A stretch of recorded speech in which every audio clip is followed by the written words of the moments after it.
autant qu'il fait chez vous. Nous sommes à notre première production de cette émission qui nous a bénis depuis déjà quelques années et en cette année particulière de 2026, nous commençons déjà depuis quelques secondes cette émission que l'on ne présente plus, Thursday Fire. Bienvenue à vous, bienvenue à tous ceux qui sont connectés maintenant. Bien-aimés, nous rendons toute la gloire à l'Éternel qui nous a gardés depuis notre dernière production jusqu'en ce moment, que la gloire lui soit rendue. Le Dieu du ministère prophétique de délivrance, situé ici même où cette production est faite, à PK13, entrée une alors route goudronnée, nous rendons grâce au Dieu de cette grande vision, le Dieu de l'Alliance de Deutéronome 7, verset 14, qu'il a fait avec un homme. Je dirais cet homme mandaté, cet homme élu et choisi depuis les entrailles de sa maman, mandaté pour nous sauver, pour nous restaurer, pour une délivrance particulière d'une âme et des familles. Le mandat que Dieu lui a donné, nous voyons des témoignages, non seulement pendant nos services, mais particulièrement pendant cette émission. Cet homme n'est nul autre que mon Père. Nous nommons ce soir notre invité spécial de cette émission Thursday Fire, le prophète Eddie B. Bonsoir, prophète Eddie B. Bonsoir, évangéliste Mariette. Bienvenue à notre premier numéro de Thursday Fire. Merci d'avoir répondu encore favorablement et avec enthousiasme à notre invitation. Le plaisir est partagé. Merci aussi d'avoir pensé à moi, de m'avoir invité encore ce soir pour parler de la part de l'Éternel. Amen. Alors, bien-aimés, le décor étant donc planté, prenons quelques minutes pour partager ce direct, taguer des amis, des followers, des contacts. Réunissons notre famille car l'Éternel va faire de grandes choses avec nous ce soir. À tout de suite. Tu es accablé par la maladie. Tu vis des situations que tu ne comprends plus. Tu as soif de la parole de Dieu. Tu cherches un endroit où prier. Tu veux voir la main de Dieu agir. Un seul endroit, PK13, entrée une alors route goudronnée. Viens, ne tarde plus et laisse Dieu travailler dans ta vie. MPD, l'onction fait la différence. Oui, bien-aimés, MPD, l'onction fait la différence. Nous espérons que vous êtes déjà très nombreux à nous regarder car nous savons ce peuple impatient, ces abonnés-là de Thursday Fire. Merci encore de votre présence ce soir. Merci d'honorer le Dieu de notre Père, le prophète Eddie B. Bien-aimés, ce soir, je viens nous annoncer déjà que pour cette année, nous avons une innovation. Nous avons eu l'habitude de partager cette émission ensemble au travers des SMS, mais ce soir, non seulement nous aurons à envoyer des questions, des souhaits de bonne année, pourquoi pas, des salutations à des parents, à des frères, à des proches, des amis, mais aussi poser des questions par appel direct. Les numéros sont affichés à l'instant sur votre écran. Prenez déjà note et lorsque le moment viendra, passez votre appel pour poser votre question. Nous laissons donc tout un chacun de noter ces numéros. Sachons que les SMS, c'est uniquement sur WhatsApp, sur le numéro orange, le 696 55 67 88. Le temps également que notre invité s'installe encore confortablement. Nous revenons juste après ceci. À tout à l'heure. Il le prix de ma rançon et mon âme a franchi les actes dans ton nom.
c'est d'être ton esclave, ô mon libérateur.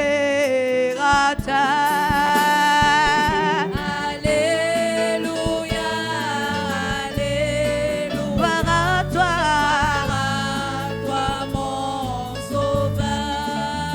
Alléluia, Alléluia. gloire à mon Rédempteur. Ma vie et tout mon être sont à toi désormais. Tu seras seul mon maître, mon sauveur à jamais. Alléluia, Alléluia, gloire à toi mon Sauveur. Alléluia, Alléluia, gloire à mon Rédempteur. Oh, allez, Alléluia, Alléluia, gloire à toi mon Sauveur. allez. Alléluia,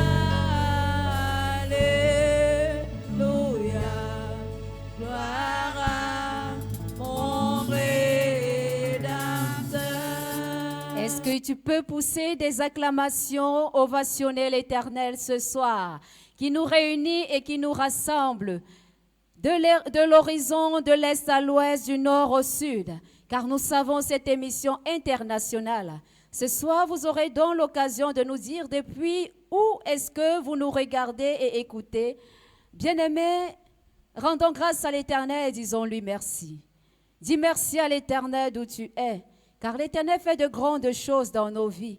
Certaines, nous ne les voyons pas et d'autres si. Mais nous sommes des témoignages. Si en ce jour, nous sommes encore comptés parmi les vivants, c'est parce que l'Éternel fait du bien, non seulement à nous, mais à nos proches. Et ce soir, je suis très ravie et je rends grâce à l'Éternel pour le privilège qu'il m'accorde d'être en compagnie encore de mon père, le prophète Eddie B. Papa, bienvenue encore sur ce plateau de Thursday Fire. Merci, merci ma fille, merci de m'avoir invité, merci de me permettre encore ce soir dans cette merveilleuse émission que tu présentes de pouvoir parler de la part de l'Éternel et de pouvoir bénir quelqu'un. Amen. Je commencerai donc, papa, à vous demander si aujourd'hui vous devriez dire merci au Seigneur. Ce serait pour quelle raison? Si je dois dire merci à Dieu, il y a beaucoup de raisons, ma fille, il y a beaucoup de raisons. Mais si je peux me permettre de choisir une particulièrement, Oui. je veux dire à Dieu merci de m'avoir accordé la grâce de devenir enfant de Dieu. Parce que pour moi, il n'y a pas un miracle qui dépasse celui-là. Quand je vois ma vie hier et celle d'aujourd'hui, je comprends vraiment que Dieu existe. Quand je regarde d'où je suis sorti hier Oui. et je regarde où Dieu m'amène demain, je peux que être reconnaissant de la grâce qu'il m'a accordée de devenir quelque chose que je n'ai jamais imaginé. Vous remerciez donc l'Éternel de faire ou d'avoir fait de vous un enfant de Dieu. Nous sommes tous créés de Dieu, lui qui est le créateur du ciel et de la terre. Prophète Eddie B. En tant qu'enfant de Dieu, est-ce qu'une personne dite charnelle ou spirituelle est un enfant de Dieu ou bien il y a une distinction à faire? Sinon, s'il y en a une, quelle est donc la différence entre une personne spirituelle et une personne charnelle? J'aimerais commencer en disant, sur la terre, nous ne sommes pas tous des enfants de Dieu. Ah, d'accord. Nous sommes tous des créatures de Dieu. Oui. Dieu nous a tous créés. Mais pour devenir enfant de Dieu, il faut recevoir Christ comme son sauveur et son Seigneur. Parce que la Bible déclare, je suis venu chez les miens, ils ne m'ont pas reçu. Mais à ceux qui m'ont reçu, j'ai donné le pouvoir de devenir enfants de Dieu. Donc, en fait, il faut recevoir Christ. Il faut que la parole s'accomplisse quand elle dit, je suis à la porte, je frappe. Celui qui entend ma voix ouvre, j'entre et je soupe avec lui. Oui. Donc, nous sommes tous des créatures de Dieu. Et au niveau de la créature, on peut bel et bien entendre Christ frapper et décider de ne pas ouvrir la porte. Donc, la différence ici entre un être spirituel, vous avez dit un être charnel, Oui. c'est que quand on est un être charnel, on est conduit par la chair. Et quand on a un être spirituel, on est conduit par l'Esprit de Dieu. Et il faut bien comprendre que la Bible dit que la chair et l'esprit sont inimitiés. Donc, c'est un peu là la différence entre l'homme spirituel et l'homme charnel. Oui. L'homme spirituel écoute l'Esprit de Dieu parler en lui. Il fonctionne comme l'Esprit de Dieu lui demande. Et l'homme charnel, bien évidemment, il fonctionne avec les désirs et les passions de la chair.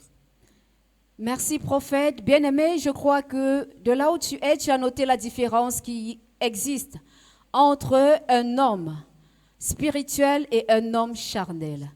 Nous pouvons donc être tous des enfants de Dieu si nous avons reçu Christ, mais il y a ce distinguo qui se fait. Est-ce que nous sommes effectivement hommes spirituels ou sommes-nous encore des hommes charnels? Cela influence, je crois, prophète Eddie B. l'exaucement à nos prières. Est-ce que le fait que quelqu'un soit charnel empêcherait l'exaucement? Ou alors, je vais reformuler la question en disant, prophète Eddie, pourquoi est-ce que nos prières ne sont pas souvent exaucées? Merci, évangéliste. C'est une très belle question. Pourquoi est-ce que nos prières ne sont pas souvent exaucées? Nos prières ne sont pas souvent exaucées pour plusieurs raisons, mais je vais prendre quelques-unes. La première est tirée dans le livre de Jacques qui dit que nous prions, mais nous prions mal. Nous prions dans le but de satisfaire nos désirs. Oui. Et là, nous revenons encore sur votre problématique. Quelle est la différence entre un homme spirituel et un homme charnel? Donc, on va voir que ici, l'apôtre Jacques nous fait comprendre qu'à des moments donnés, Oui. nos prières ne sont pas conduites par l'Esprit de Dieu, mais nos prières sont conduites par la chair. Et conduite par la chair veut dire quoi? Ça veut dire nous voulons des choses pour nous plaire, pour nous élever, mais nous ne voulons pas des choses pour que la gloire de Dieu soit manifeste. Et Dieu est clair dans le livre d'Exode. Il dit, il est un Dieu jaloux. Il ne partage pas sa gloire. Voilà pourquoi l'une des raisons principales, je dis il y en a plusieurs. Oui. Je vais énumérer deux si vous me permettez. Allez-y, prophète. L'une des premières, c'est ça, c'est que tout ce que nous faisons, il faudrait que Dieu en soit glorifié. Amen. Si nous appartenons à Dieu. Vous savez, dans la divinité, dans la spiritualité, chacun fait des choses pour que son Dieu soit honoré. Vous voyez souvent deux fois les sportifs qui sont de l'autre côté, qui appartiennent à des divinités contraires que le Saint-Esprit. Oui. Quand un marque un but, il jubile en faisant des signes de la bête qui lui permet de marquer ses buts. Donc, on comprend quoi? On comprend qu'il est en train de faire tout pour honorer son Dieu. Oui. Alors, nous aussi, enfants de Dieu que nous sommes, si nous demandons à Dieu des choses, pas dans le but d'abord que notre Dieu soit honoré, ça peut être un frein à l'exaucement de nos prières, parce que Dieu ne partage pas sa gloire. Et bien évidemment, la deuxième des choses, c'est laquelle? C'est que beaucoup d'enfants de Dieu que nous sommes, nous oublions que Dieu est un Dieu de principe. Dieu est un Dieu de principe. Dieu ne fait rien pour rien. Rien. Tout ce que Dieu fait, il le fait pour un but précis. Ça veut dire que si j'ai envie que Dieu m'élève, que Dieu m'ouvre des portes, Oui. je dois d'abord me poser la question, pour quelle raison Dieu va m'ouvrir des portes? C'est une question très importante, bien aimé, même quand nous demandons des choses à Dieu. Pour quelle raison Dieu va me faire voyager? Pour quelle raison Dieu va me permettre de me marier? Pour quelle raison Dieu va me permettre d'enfanter? On voit par exemple dans la Bible, il y a une servante qui s'appelait Anne. Oui. Et on voit à un moment donné, la Bible dit Anne était stérile. On va voir que Anne va demander l'enfant à Dieu à plusieurs reprises. Dieu ne va pas répondre. Oui. Mais le jour où Anne devient une femme spirituelle et comprend que en fait dans le monde de la spiritualité, un esprit ne te donne rien pour ta gloire. Un esprit te donne tout pour sa gloire. Alors Anne, étant devenue là une femme spirituelle, automatiquement, Anne n'a plus prié par la chair. Anne a prié par l'esprit. Elle a dit à Dieu, si tu me donnes cet enfant, je te le redonne. Là maintenant, Dieu a trouvé que le motif est valable, sa gloire, et la stérilité est partie. Amen. Donc voilà les deux raisons principales que je vais évoquer, mais il y en a plusieurs, mais ce sont les deux raisons principales pour lesquelles nous ne sommes pas souvent exaucés à certaines de nos prières. Nous devons donc honorer Dieu et il faudrait que par nos prières, Dieu trouve sa gloire. Bien-aimés, vous avez l'occasion de poser des questions ce soir, de saluer quelqu'un ou de souhaiter encore des vœux de bonne année aux différents numéros qui s'affichent au bas de votre écran. Depuis où est-ce que vous nous regardez, écoutez? Ces numéros sont le 696 55 67 88 ou alors le 655 99 90 81. Je reprends le deuxième numéro, le 653 99 90 81. Nous allons recevoir vos appels tout à l'heure dans quelques minutes. Envoyez déjà vos SMS, vos questions, car loin de Dieu est rempli ce soir et disposé à nous répondre. Moi, je poursuis sur ce plateau avec mes questions. Prophète Eddie Bépoint, nous sommes enfants de Dieu, c'est vrai. Mais pourquoi est-ce qu'il est difficile pour certaines personnes de servir Dieu? Pourquoi est-ce qu'il est difficile pour certaines personnes de servir Dieu? Je vais donner encore deux raisons. La première, c'est que nous ne voulons pas devenir des hommes spirituels. Vous voyez, la Bible dit que la chair et l'esprit sont inimitiés. Oui. On ne peut pas être charnel et manifester les œuvres de l'esprit. Ce n'est pas possible. Donc, l'une des raisons, souvent d'abord, c'est que nous voulons rester tellement charnels que la chair prend le dessus sur l'esprit. En fait, c'est une bataille. Oui. Quand la Bible parle d'inimitié, c'est une bataille. C'est comme à des moments donnés, quand quelqu'un veut faire quelque chose qui est mauvaise, l'esprit va te parler. L'esprit va te dire non, ce que tu veux faire n'est pas bien, tu vois. Mais la chair va te dire vas-y, je suis avec toi. C'est une bataille. Donc, la première raison, c'est que nous ne voulons pas à un moment donné devenir des hommes spirituels.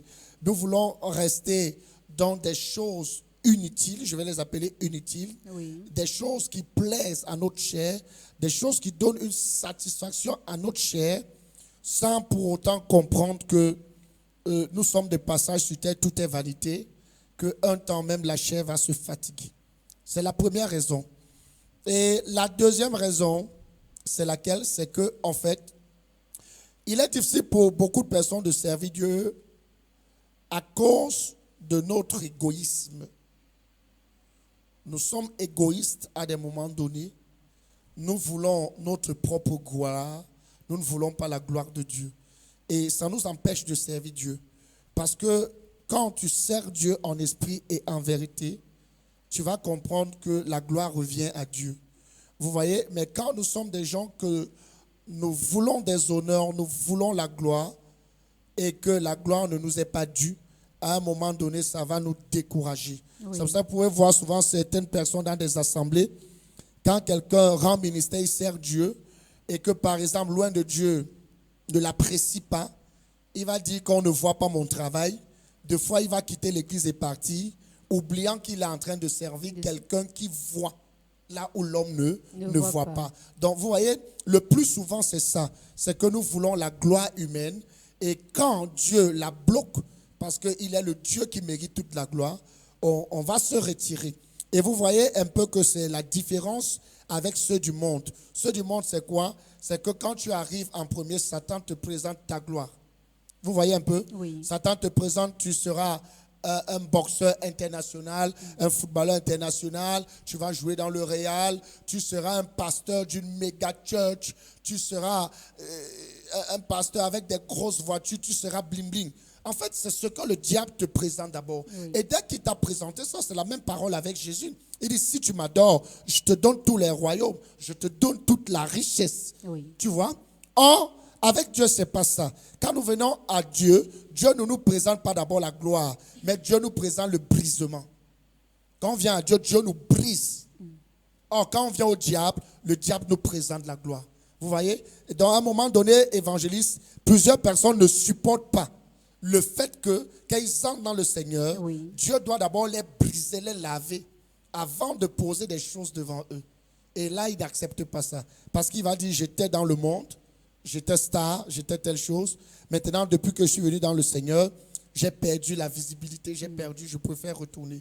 Donc voilà les deux raisons principales pour lesquelles les gens vraiment ne s'adonnent pas à servir Dieu. Les deux raisons principales pour lesquelles les gens ne s'adonnent pas à servir Dieu. Bien-aimés, nous espérons que vos questions, vous êtes en train de les envoyer par SMS et que tout à l'heure, vous allez passer vos appels. Les deux raisons principales pour lesquelles nous n'arrivons pas, ou alors il est difficile de servir Dieu, le prophète Eddie B. nous les donnait tout à l'heure. Frères, sœurs, nous sommes dans une société vraiment qui est farouche. Que ce soit dans les entreprises, à l'école, au marché, dans le voisinage même, nous sommes heurtés par les uns les autres. Il y a des blessures souvent qui nous font tellement mal que nous n'arrivons pas à pardonner. Mais un constat que moi j'ai fait, c'est que mon père, ici présent, malgré les trahisons, malgré les offenses, que ce soit de ses fils, des brebis que le Seigneur lui confie, lui, il est toujours dans la joie. Il arrive à pardonner. Et ce soir, vraiment, j'ai l'occasion et l'opportunité de lui poser cette question. Papa, s'il vous plaît, dites-nous, pourquoi avez-vous une capacité facile à pardonner? Ce qui vraiment est différent de certaines personnes, voire même de certains serviteurs de Dieu. Quel est franchement votre secret? Pourquoi cette facilité à pardonner de votre part? D'accord. C'est une très belle question et je rends grâce à Dieu. Pourquoi est-ce que j'ai une facilité à pardonner? Parce que chaque fois, je regarde mon passé. Je regarde souvent mon passé et je me dis, si Dieu ne m'avait pas moi aussi pardonné, je ne serais pas ce que je suis aujourd'hui. Et je me dis, je dois toujours donner une chance à quelqu'un de changer. Amen. Parce que si moi, je suis ce que je suis aujourd'hui, oui, je crois aussi que celui qui fait ce qu'il faut aujourd'hui peut être ce que je suis aujourd'hui demain. Amen. Donc c'est l'une des raisons qui me motive souvent. Et d'ailleurs, celle que le Seigneur Jésus nous a appris dans la prière. Il dit, dites, pardonne-nous nos offenses, comme nous pardonnons aussi à ceux qui nous ont offensés. Donc je me dis toujours que si quelqu'un m'a fait du mal,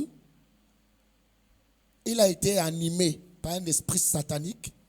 Et si l'Esprit de Dieu revient en lui et qu'il constate en esprit, en vérité, qu'il a mal fait, et qu'il vient me demander pardon, vraiment, qui suis-je pour ne pas le pardonner? Si je ressens que son pardon est sincère, Oui. je vais l'embrasser. Mais si je ressens aussi, attention, parce qu'il y a des gens qui font des pardons hypocrites. C'est pour cela que même quand quelqu'un vient demander pardon, il faut discerner par le Saint-Esprit s'il ne revient pas pour te tuer une fois. Parce qu'il y a des gens qui t'ont loupé la première fois, il peut revenir en forme de pardon pour t'achever. Mais si tu ressens que vraiment il est dans le regret, il faut pardonner. Parce que nous aussi, Christ nous a pardonné et nous sommes par sa grâce ce que nous sommes aujourd'hui. Donc, voilà un peu ma force. C'est ma façon de voir.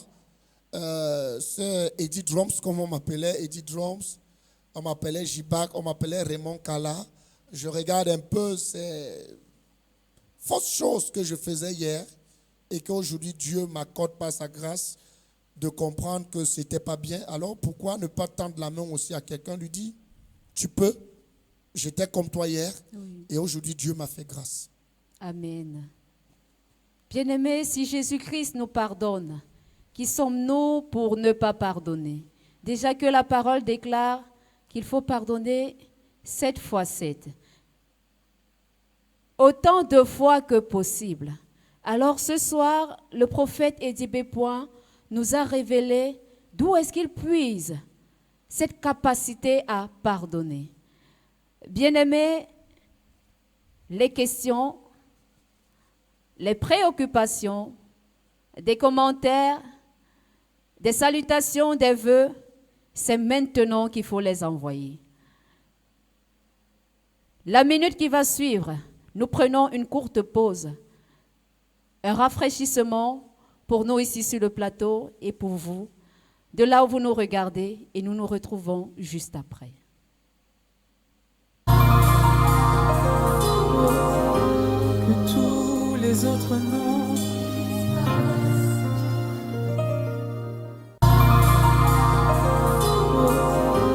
que tous les autres noms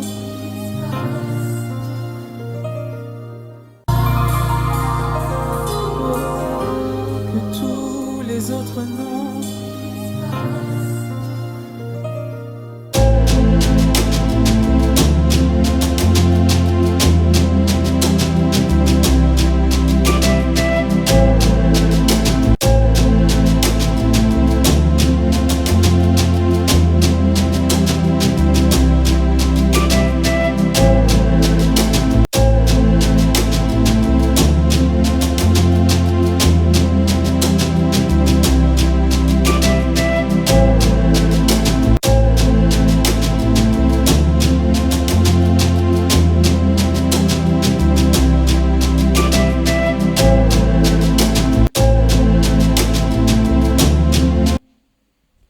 De retour sur ce plateau, bien-aimés, nous allons bientôt prendre des SMS qui nous ont été envoyés et répondre à vos questions par appel. Sentez-vous libre de nous contacter sur les différents numéros affichés sur le bas de votre écran. Appelez le prophète Eddie Bépoin. Vraiment, il est dans la plénitude de l'Esprit Saint révélateur afin de répondre à nos différentes questions. Sur ce plateau, nous continuons avec nos questions, prophète Eddie Bépoin. Dites-nous, s'il vous plaît, pourquoi aujourd'hui, beaucoup de serviteurs de Dieu vont chercher des fétiches pour faire l'œuvre de Dieu? Pourquoi beaucoup de serviteurs de Dieu vont chercher des fétiches? J'ose d'abord dire que cette nouvelle saison, les questions sont très calibrées. Déjà, félicitations. Merci. D'accord. Je vais donner quelques raisons. La première, c'est ils cherchent leur propre gloire. Ils cherchent leur propre gloire. Quand tu vas chercher des fétiches pour dire entre parenthèses que tu vas servir Dieu, c'est parce que tu veux ta propre gloire, tu veux aller vite, tu veux le m'as-tu vu, je vais appeler ça comme ça. Tu veux le m'as-tu vu, tu veux qu'on parle de toi, tu veux que les gens t'acclament, tu veux rouler dans des grandes voitures, tu veux avoir une méga church, tu vas aller chercher les fétiches parce que avec Dieu, ces choses sont possibles, Oui. mais ça prend du temps. Donc, beaucoup ne veulent pas passer étape par étape avec Dieu. Vous savez, je vous ai dit tout à l'heure que Dieu, avant de te donner quelque chose, Dieu te brise. Parce que sa bénédiction ne doit souffrir d'aucun chagrin. Dieu te brise. Beaucoup ne veulent pas être brisés. Ils veulent tout d'un coup quitter de zéro et de devenir des gens qu'on acclame. Et comme avec Dieu, ça ne fonctionne pas comme ça, parce que même celui qui est le modèle de l'Église du Seigneur Jésus, avant de s'asseoir bien à la droite du Père, il a subi une humiliation, il a subi des fouets, des rejets. Oui. Et il a dit que tout ce qui m'arrive, tout ce qu'on me fait, on va aussi vous le faire. Donc maintenant, certains n'acceptent pas que avant que Dieu ne te donne une méga church, tu vas passer par des combats, tu vas passer par des maladies, tu vas passer par l'ombre de la vallée de la mort, tu vas passer par des échecs. Peut-être même tes enfants vont échouer pendant que tu vas prier pour les enfants des autres. Ils vont réussir. Les tiens dans ta maison vont échouer. Mais tout ça, c'est une préparation, c'est une formation pour que Dieu t'amène où il veut t'amener. Maintenant, certains ne vont pas accepter ça. Ils vont dire, tiens, Dieu est très lent. Moi, je m'avais visité Maman au Secours. Et avec Maman au Secours, en 2 jours, mon église va remplir. En 2 jours, je vais acheter un terrain. En 2 jours, je vais m'acheter des voitures. Mais à ceux qui me regardent, Maman au Secours ne donne rien pour rien. Pour rien. Elle ne donne rien pour rien. Maman au Secours ne donne rien pour rien. Le prophète Eddie B. Continuons un peu dans cette question. Dites-nous, s'il vous plaît, est-ce qu'au départ, lorsque ces serviteurs de Dieu s'engagent pour le service de Christ, est-ce qu'ils ne s'attendent pas au combat? Est-ce qu'ils ne s'attendent pas à passer dans la vallée de l'ombre de la mort, à recevoir peut-être des retours de prière? Est-ce qu'ils ne sont pas préparés déjà à l'avance avant de s'engager au service de Dieu? Certains ne sont pas préparés parce qu'ils n'ont pas grandi au pied des pères. Ah, d'accord. Voilà. Il y a certains qui sont sortis de nulle part et dans ça, ils se sont lancés dans Maman au Secours, ils ont commencé le ministère, peut-être parce qu'ils ont vu quelqu'un d'autre faire le ministère. Vous savez, si tu as grandi au pied d'un père, tu vas comprendre que le ministère, ce n'est pas l'amusement. Tu vas comprendre que le ministère, ce n'est pas la blague. Quand tu as grandi au pied d'un père, tu vas vivre ses batailles. Oui. Tu vas vivre ses combats. Tu vas vivre ses humiliations. Tu vas vivre son déclin. Et tu vas comprendre. En fait, c'est un enseignement. Oui. Dieu permet tout ça pour enseigner. Dieu n'enseigne pas seulement par la Bible. Hein. Dieu enseigne par le vécu. Le vécu. Même dans le monde, on dit l'expérience est la somme des vécus. Dieu enseigne par des vécus. Les échecs, c'est pour cela que d'ailleurs, il dit dans sa parole, servant de l'Éternel, Oui. le juste tombe 7 fois, il se Relève. Voilà, ça veut dire Dieu a prévu que le juste doit tomber. Oui. Et beaucoup de personnes ne comprennent pas, beaucoup de personnes se disent juste que le juste tombe, ça veut dire le juste a forniqué, le juste a menti, il a escroqué, il a commis l'adultère. Non, ce n'est pas seulement ça. Le juste tombe 7 fois, ça veut dire qu'il y aura même des instants où tu vas encaisser le coup de poing spirituel de l'ennemi, ça va t'envoyer à l'hôpital, ça va même t'envoyer dans la vallée de l'homme de la mort. David l'a dit, quand je marche dans la vallée de l'homme de la mort, ça veut dire, Dieu nous prépare, ces choses existent. Dans le ministère, ça va arriver. Maintenant, donc, si tu n'as pas grandi au pied d'un père pour voir ça, comment est-ce que tu sauras que dans le ministère, on peut tomber malade? Beaucoup de gens se disent que quand on sert Dieu, on ne peut pas être frappé. C'est une erreur. Beaucoup de gens se disent que quand on sert Dieu, on ne peut pas échouer. C'est une erreur. Beaucoup de personnes se disent que quand on sert Dieu et on demande un visa, on ne peut pas avoir le refus. C'est une erreur. On peut avoir le refus. On peut être frappé. Mais la Bible dit quoi? Le malheur atteint souvent le juste, Oui. mais Dieu l'en délivre. Ça veut dire que Dieu nous fait comprendre que dans le ministère, le malheur peut t'atteindre, mais mais Dieu va te délivrer. Amen. Si tu restes fidèle, si c'est lui qui t'a appelé. Appelé. Maintenant, ceux donc qui n'ont pas grandi au pied des pères, ils ne vont pas connaître cette parole. Ils vont seulement connaître la parole Jésus bénit, Jésus guérit. Mais ils ne vont pas connaître aussi la parole que Jésus te met à l'épreuve. Oui, ils ne vont pas comprendre la parole que Jésus te met à l'épreuve. Ils ne vont pas comprendre la parole que Jésus, Dieu, peut demander à Satan de toucher ta chair, mais de ne pas toucher ton âme. Dis-moi, Job avait fait quoi? Job n'avait rien fait. Job n'avait pas péché. La Bible dit qu'il était fidèle et Intègre. mais seulement tu vas constater, Dieu voit la fidélité de Job et son intégrité. Amen. Ça, c'est quelque chose qui vient dans mon esprit. Dieu voit la fidélité de Job et son intégrité. Dieu veut bénir Job pour sa fidélité. Mais seulement, il y a un principe. Pour être béni, il faut d'abord passer dans une vallée. Il n'y a pas de bénédiction sans vallée. Il n'y a pas d'élévation sans vallée. Donc, en tout cas, quand le diable, lui, commence à dire à Dieu, Job t'aime à cause des biens, Dieu rit. Parce que Dieu sait qu'il veut multiplier les biens de Job. C'est pour cela qu'il dit à Satan, vas-y, touche les biens. Mais ne touche pas son âme. Parce que Dieu sait qu'il est sur le point de multiplier ce qu'il doit donner à Job. Mais pour multiplier, il faut quoi? Il faut qu'il demande à Satan de toucher Job.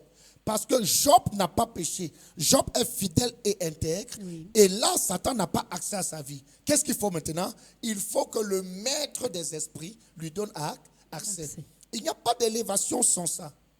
Et ceux qui n'ont pas grandi au pied des pères, ils ne vont pas comprendre ça.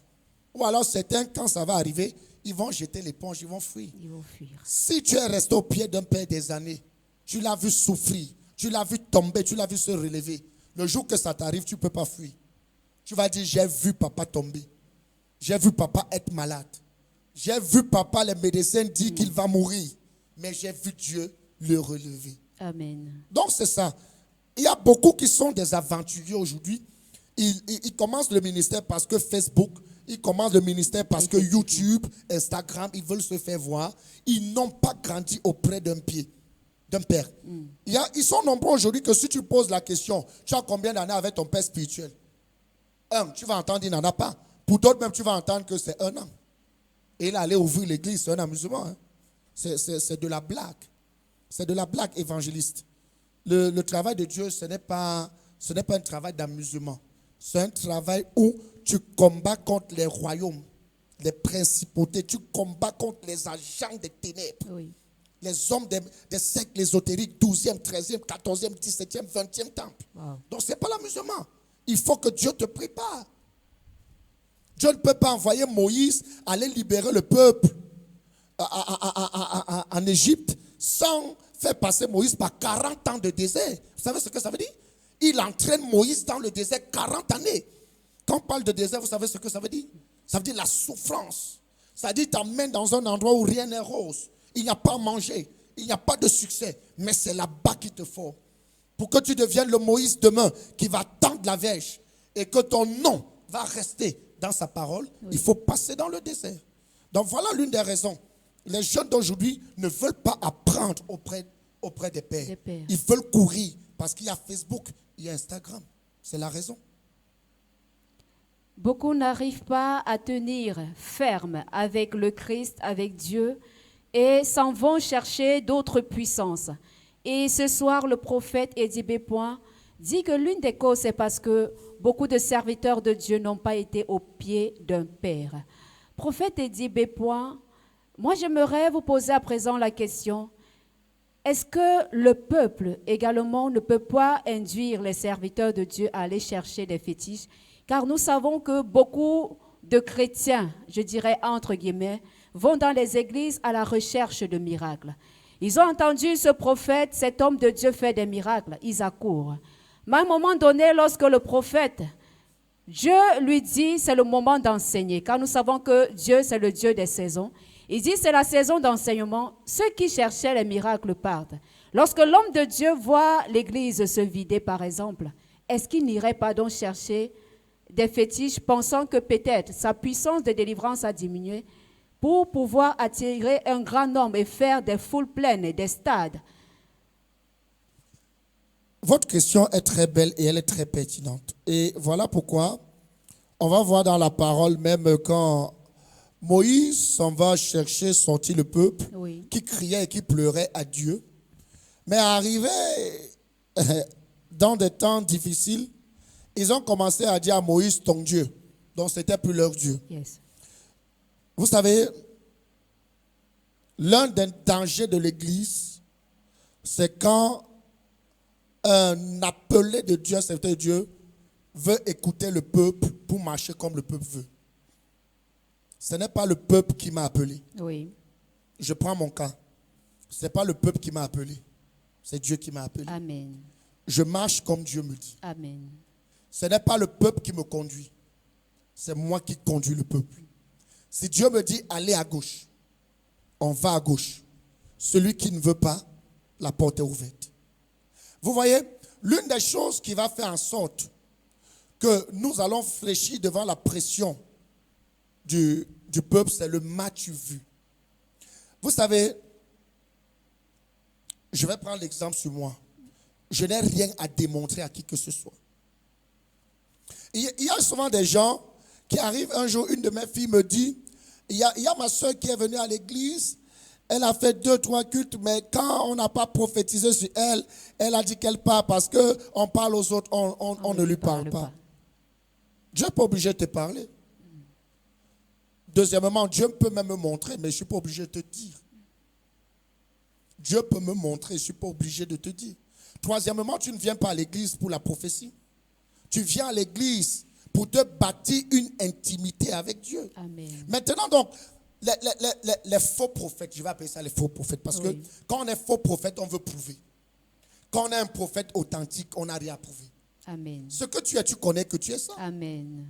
Non, soyons sérieux. Si tu sais t'exprimer en français et que quelqu'un qui dit, si tu lui vois dire là que se moque de toi, est-ce que tu vas te mettre à répondre? Donc si tu sais que tu es un prophète authentique de Dieu et que quelqu'un trouve que parce que tu ne lui as pas donné une prophétie, tu n'es pas un prophète, c'est son point de vue. On n'empêche à personne de penser comme il veut. Oui. Mais toi que Dieu a appelé, tu dois faire ce que Dieu te dit. Si Dieu te dit, va enseigner, va enseigner.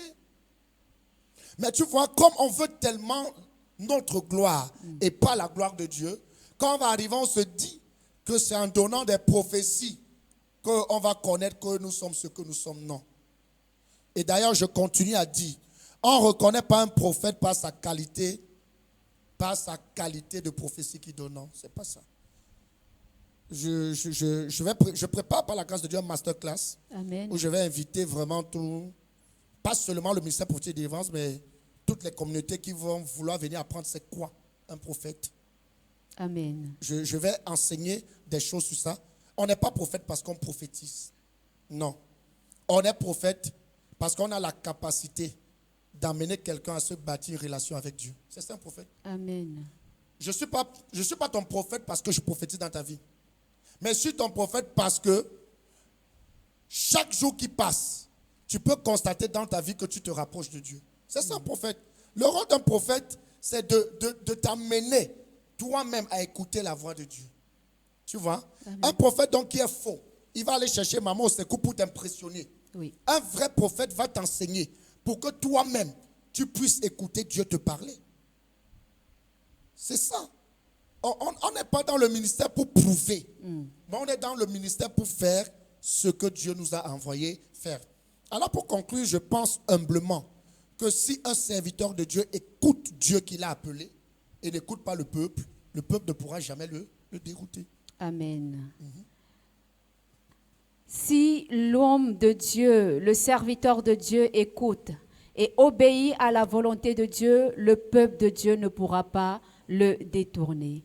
Bien-aimés, vos questions sont attendues par SMS, WhatsApp uniquement au numéro 696 55 67 88.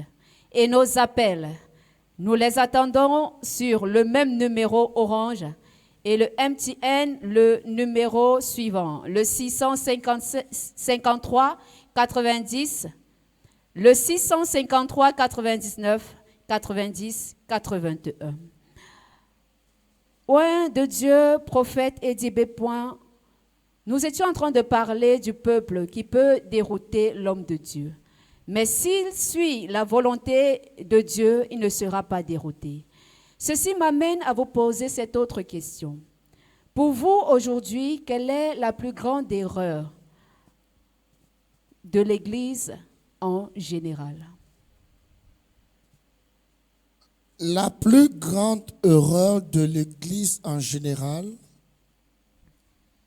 je vais commencer par nous, les serviteurs de Dieu. Oui. Notre plus grande erreur, c'est que nous avons pour la plupart oublié l'objectif. L'objectif, c'est Matthieu 28, 18 à 19. Allez et faites de toutes les nations des disciples. C'est ça l'objectif. Nous avons oublié que Dieu doit nous utiliser par les grâces et les dons qu'il nous a donnés à bâtir des générations futures. Mais nous avons limité le ministère à amener les gens à dépendre uniquement de nous. C'est une erreur. C'est une erreur. Oui. Les hommes de Dieu que nous sommes, nous devons enseigner, guider, coacher ceux que Dieu envoie vers nous pour qu'ils deviennent des disciples. Donc voilà une erreur principale pour nous. Oui. Maintenant, pour le peuple, une erreur principale, c'est que beaucoup ne viennent pas à Dieu pour Dieu. Beaucoup viennent à Dieu pour le miracle. Le miracle. Ils veulent le miracle, mais ils ne veulent pas celui qui fait le miracle. Donc pour moi, pour généraliser, voilà le problème de l'Église aujourd'hui. Oui. On est plus centré sur Christ. On ne veut plus écouter Christ. On ne veut plus marcher comme Christ veut. On veut juste des choses de la terre, oubliant que le plus sage des sages, le roi Salomon, nous a bien dit que vanité des vanités, tout est vanité. Donc s'il y a une chose ou des choses à corriger en tant qu'Église, ce serait ces 2 points. Amen. Bien-aimés, nous allons entrer dans la phase des SMS et des appels. Si vous avez une question, sentez-vous libre de la poser. Nous allons la prendre ici, en direct sur ce plateau. Nous avons un appel auditeur en ligne. Bonsoir. Allô, bonsoir. Bonsoir, madame. Comment nous vous appelons? C'est la servante Véronique. Bonsoir, servante Véronique. Bienvenue sur cette édition de Thursday Fire. D'où est-ce que vous nous appelez ce soir? Merci. Je suis en train de suivre l'émission et j'aime bien la thématique qui est abordée. Merci. Par le prophète Eddie B. Oui. Mais j'ai une question. Nous vous écoutons. En tant qu'enfant de Dieu, servant auprès d'un homme de Dieu, ou prophète ou apôtre, oui. Doit-on subir les mêmes difficultés, les mêmes attaques qu'a subi notre Père? Et va-t-on également subir toutes les attaques qu'il a eu à subir? Et lorsque ces choses arrivent et que tu es à bout de force et que tu ne peux plus tenir et qu'il y a toujours cette voix qui te dit mieux tu restes à la maison que de servir Dieu, mieux regarde les émissions qui parlent de la parole de Dieu à la télé, oui, que d'aller à l'église. Qu'est-ce qu'il y a lieu de faire? D'accord. Servante Véronique, vous nous appelez depuis où, s'il vous plaît? J'appelle depuis PK14. Merci. Nous saluons toute la communauté de PK14. Merci pour votre question. Le prophète se fera un plaisir d'y répondre. Prophète Eddie B. Vous avez suivi la servante Véronique. Sa question, je la reprends, est de savoir, prophète Eddie B. Si vous avez une fille qui est à vos pieds, est-ce que cet enfant devra subir les mêmes combats que vous?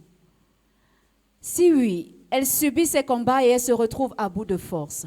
Et puis il y a une voix qui lui dit, non, reste à la maison, ne va plus à l'église, suis les services en direct, puisque par exemple le ministère prophétique de délivrance a une page Facebook sur laquelle est diffusée en direct nos services, plutôt que d'aller à l'église en présentiel.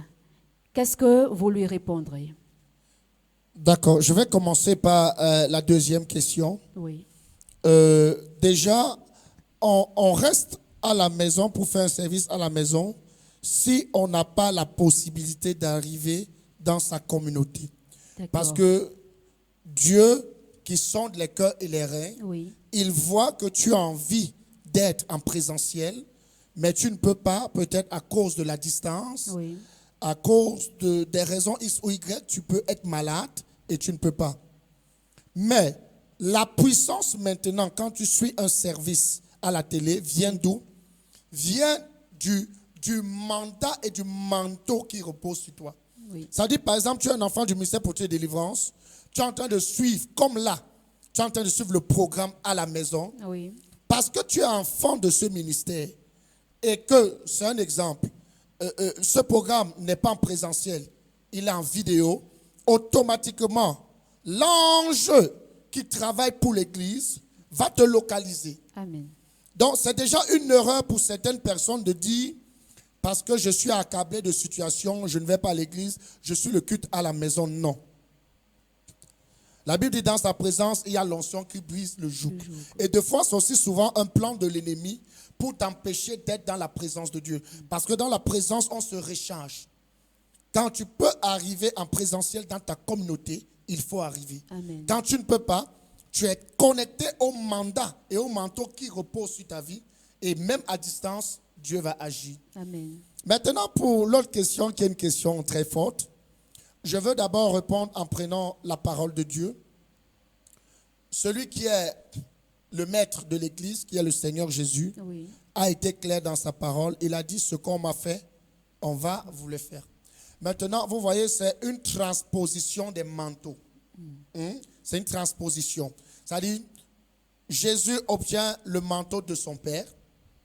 Jésus vient rendre ministère et quand il veut partir, il faut qu'il donne le manteau à d'autres personnes. oui, C'est pour cela qu'il dit, il a fait les uns apôtres, prophètes, pourquoi? Pour l'édification. Pour l'édification. Ça veut dire, dans l'édification, il y a enseignement.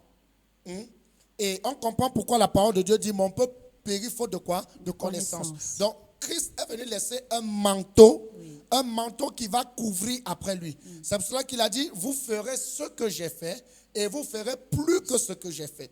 Maintenant, quand Christ laisse le manteau aux apôtres, aux prophètes, aux évangélistes, Oui. eux aussi, ils ont pour charge Matthieu 28, 18. Ça dit, c'est une chaîne. Dieu donne à Christ. Qui veut aller sauver, dis-moi.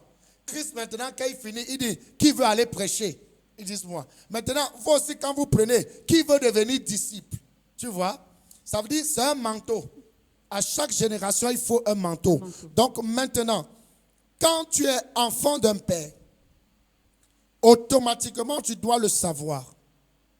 C'est pour cela que la vie d'un père est une Bible pour une communauté. Amen.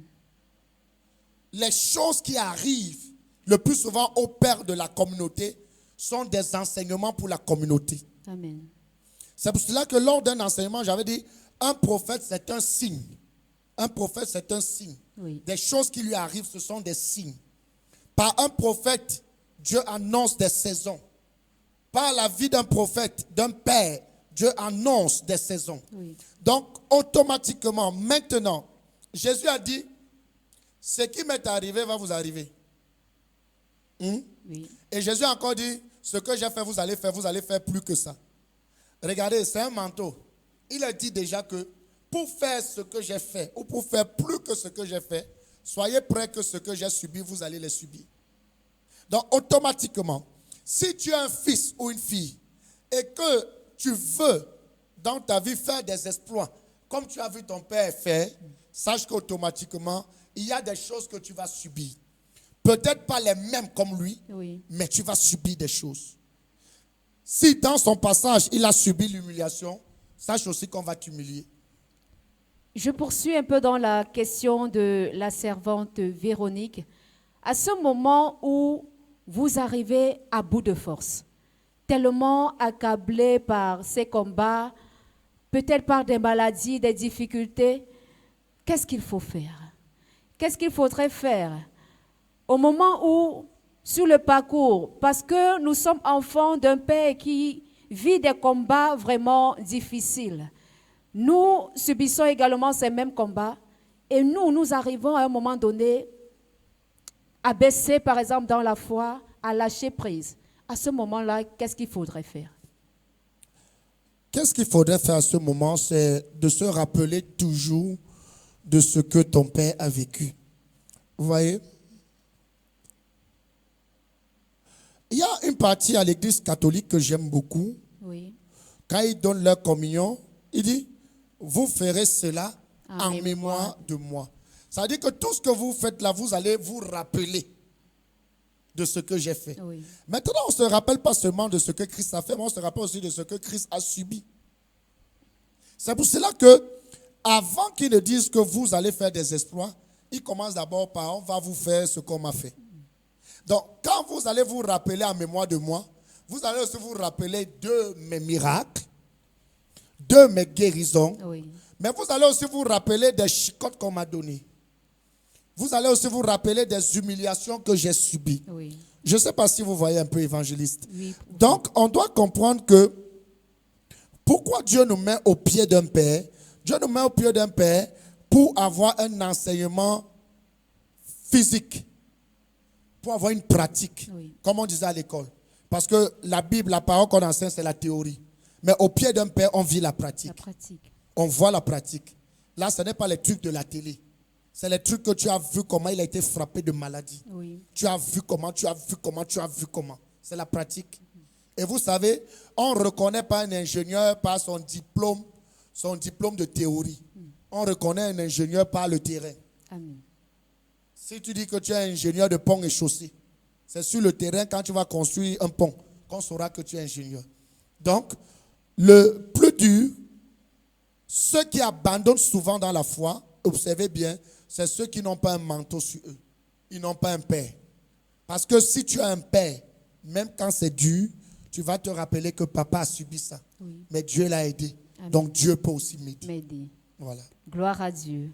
Bien-aimés, envoyez vos SMS, posez vos questions. Nous allons prendre une autre pause et nous nous retrouvons juste après. Que tous les autres noms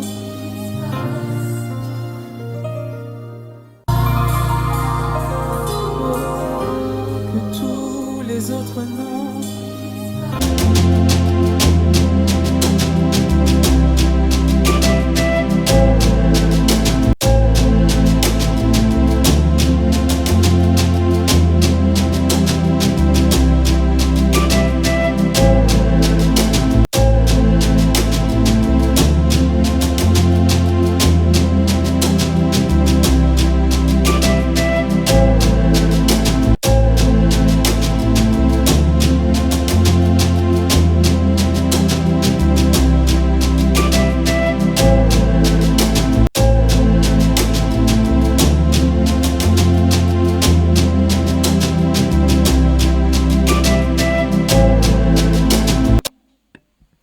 De retour sur ce plateau, bien-aimés, nous allons prendre un SMS. Bonsoir, oint de l'Éternel. Je voudrais savoir si Dieu peut exaucer la prière d'un de ses enfants qui est en lui et qui a besoin de contribuer pour ses œuvres, mais ses moyens financiers ne le permettent pas. Est-ce que la brebis ou le fidèle là peut avoir exaucement? Oui. C'est signé Fallon Chomela. Oui, il peut avoir, surtout si la prière est vraie. Parce que vous savez, le plus dur souvent, évangéliste, c'est que quand on n'a pas, on promet à Dieu. Mais quand ça vient, accomplir son vœu, c'est très compliqué. Voilà pourquoi la parole, même Jésus nous prévient. Mieux vaut ne pas faire un vœu que de le faire et ne pas l'accomplir. Parce que dis à Dieu que Seigneur, si tu me donnes l'argent, je vais te donner. C'est dur, hein? Tu vas voir quelqu'un qui va dire, Seigneur, telle personne a ma dette de 10 millions. Oui. Oh Dieu, si tu touches son cœur et qu'il me redonne mes 10 millions, je vais te donner 5 millions. Quand l'argent arrive, hein, l'argent c'est un esprit, hein, c'est très compliqué. Mais vous voyez, Anne a fait ce deal avec Dieu. Oui. Elle a dit, si tu me donnes un enfant, je vais te le redonner. Et Dieu a vu que sa prière était sincère. Et Dieu l'a libérée. Donc, même pour un deal d'argent, si Dieu sent que tu es sincère dans ton cœur, que tu n'es pas un voleur, une voleuse, et qu'il sent que dans ton cœur, si cet argent vient, tu vas accomplir ton vœu, c'est même une prière très forte. La prière avec vœu, ce sont des prières stratégiques quand les instants sont difficiles. Tel que vous nous l'avez enseigné, Dieu est le plus grand businessman. Nous prenons cet autre SMS, bien-aimé, qui dit « Bonsoir à vous sur le plateau. Gloire à Dieu pour cette première production de l'année. Prophète, j'aimerais savoir comment entrer pleinement dans la vision dans laquelle Dieu nous appelle. » C'est la première question. Est-ce simplement en venant à l'église chaque jour ou y a-t-il quelque chose de plus profond à faire? C'est signé Sœur Anaëlle depuis Douala. D'accord. Comment entrer pleinement dans une vision? On n'est pas dans une vision parce qu'on vient au culte le dimanche. On peut venir à un service, mais on n'appartient pas à la vision. On peut venir passer un culte parce qu'on nous a invités, parce que bon, on a vu sur YouTube, sur Facebook. Je m'en vais aussi voir. Entrer dans la vision, ça veut dire travailler pour l'église. Oui. Entrer dans la vision, ça veut dire être soumis au Père de cette assemblée où Dieu t'a envoyé. Oui. Être soumis aux hommes que le Père de cette assemblée a délégués pour conduire des tâches. C'est par là que commence d'abord entrer dans une vision. On ne peut pas entrer dans une vision si on dit allons à gauche. Toi, tu es en train de dire allons à droite. Ce n'est pas possible. Donc, entrer dans une vision passe d'abord par ça. Oui. Et deuxièmement, entrer dans une vision passe par travailler effectivement pour que cette vision grandisse. Amen. C'est ça, entrer dans une vision. Ça veut dire, j'ai le talent en audiovisuel. Quand je regarde, je vois des manquements. Je prends mon talent, je le mets au service de l'audiovisuel pour que les choses soient meilleures. Oui. Quand on entre dans une vision, on entre pour servir la vision. On n'entre pas d'abord pour servir Dieu. Oui. Là, il y a une petite ambiguïté là, où les gens ne comprennent pas souvent. On entre pour servir quoi? La vision. Et quand on sert la vision, on est en train de servir Dieu. Parce qu'on ne sert pas Dieu en dehors d'une vision. Oui. On ne sert pas Dieu en dehors d'une vision. Il faut une vision pour servir Dieu. Amen. Il faut une vision. Si Dieu ne te donne pas une vision, ça veut dire que tu n'es pas en train de servir Dieu. Tu vois? Oui. Comme les gens qui disent souvent là où je suis à la maison, je sers Dieu, c'est du folklore. On ne sert pas Dieu à la maison. On sert Dieu parce qu'on appartient à une vision. Appartenir à une vision ne veut pas dire que forcément être à l'église, non. Oui. Mais on appartient à une vision. C'est-à-dire qu'on est soumis aux règles de cette vision. Ça veut dire qu'on peut ne pas être à l'église en présentiel. Mais quand on est au courant que le porteur de cette vision a dit, par exemple, tout le monde campagne d'évangélisation. Si moi, je ne peux pas parce que je ne suis pas là, mon agent peut évangéliser. Je peux envoyer 1000 francs pour faire les tracts. Oui. Je peux envoyer 1000 francs pour mettre le carburant pour les baffes. C'est ça donc appartenir à une vision. Quand on est dans une vision, en fait, on est en train de travailler pour la vision. Amen. Et c'est pour cela que Dieu était clair en disant à Josué, tu n'es pas mon serviteur, mais tu es le serviteur de Moïse. Oui. Ça veut dire quoi? Ça veut dire que tu ne travailles pas pour moi. Tu travailles pour Moïse. Mais pendant que tu travailles pour Moïse, tu es en train de travailler pour moi. Amen. Mm-hmm. Merci, prophète. J'espère que la sœur Anaëlle depuis Douala a obtenu réponse à sa question. Parlant donc de vision, bien-aimé, tout à l'heure, je suis vraiment très privilégiée et nous avons la grâce qu'ici, à travers cette émission Thursday Fire, nous avons des exclusivités qui nous sont données par loin de Dieu, le prophète Eddie B. Et en cette saison, au ministère prophétique de délivrance, nous avons un programme puissant qui se prépare. Un programme vraiment qui va nous bénir, qui va nous impacter. Ce programme commencera du 1er et se clôturera le 5 avril. Regardons cette petite annonce que nous a concocté la régie pour nous préparer à ce programme. Au ministère prophétique de délivrance, situé à P4S, André Unalor, C'est ici. route goudronnée. Ne manque pas. Du 1er au 5 avril 2026, un programme d'explosion. Firewoman Acte 1.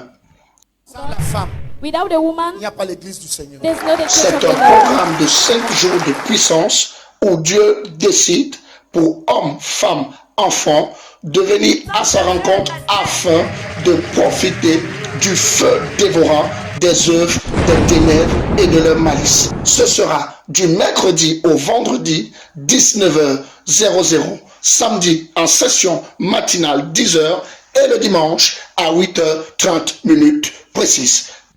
Contact 6 99 54 09 87 et pour toi qui es à distance, ne manque pas YouTube, Prophète Eddie B. officiel et Facebook, Prophète Eddie B. avec des orateurs de marque, Prophétesse Teshina, Prophétesse F.K. Chantal, apôtre F.K. Divine et comme hôte le prophète Eddie B. Firewoman Acte 1, Powerful Woman, instant de feu, instant de grâce, instant de Visitation divine, c'est l'apothéose. Je t'attends. C'est Nos ici. vies ne resteront plus jamais les mêmes. À dater de Oui, bien-aimés, vous avez noté le rendez-vous du 1er au 5 avril 2026.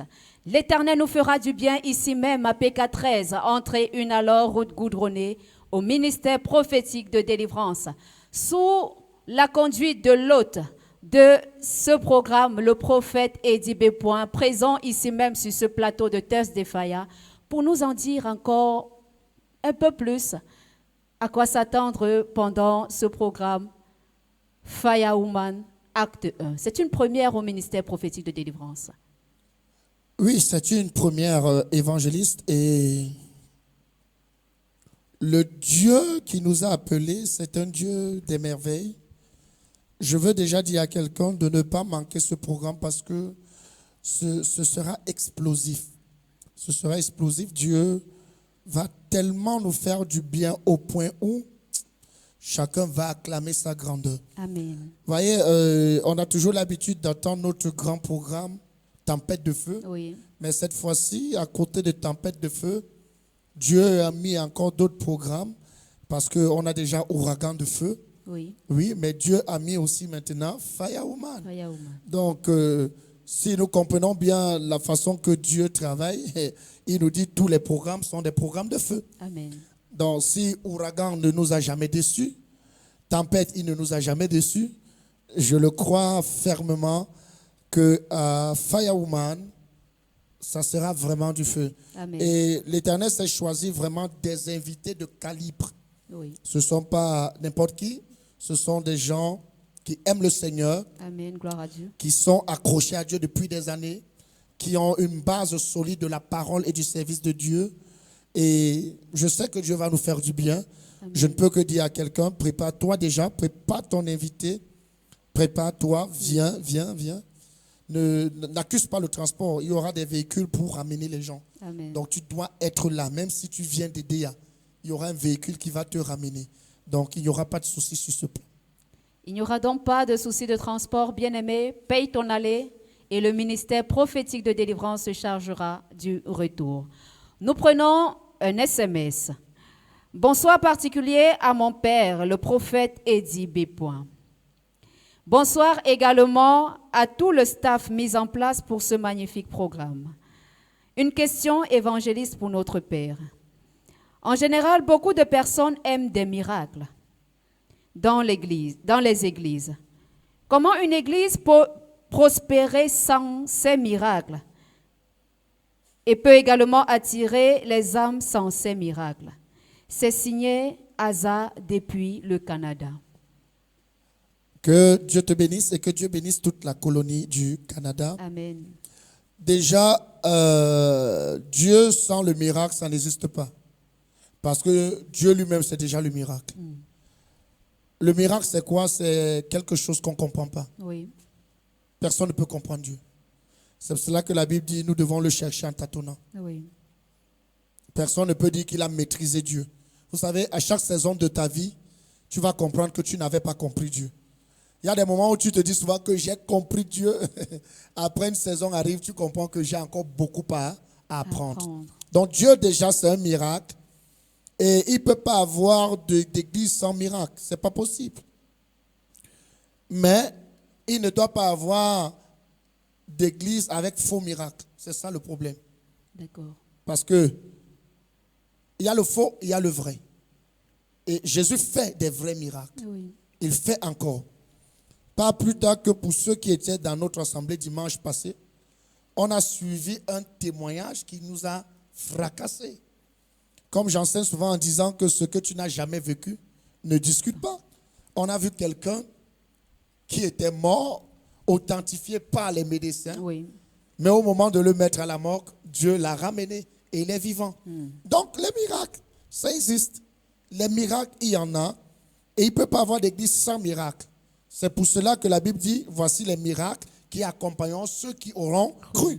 Donc les miracles doivent nous accompagner, mais seulement, je dis seulement, ne cherchons pas à faire des miracles pour impressionner.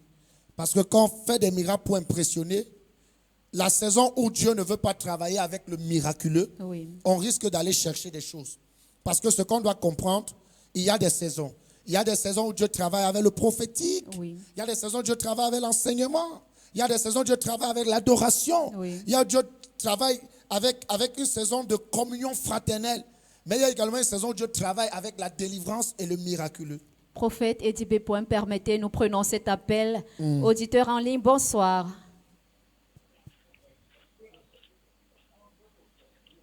Allô, bonsoir. Bonsoir. Bonsoir, madame. Comment nous vous appelons? Je m'appelle Ernestine. J'appelle depuis Pécavin. Bonsoir, madame Ernestine, depuis Pécavin. Bienvenue sur ce plateau en direct de Thursday Fire.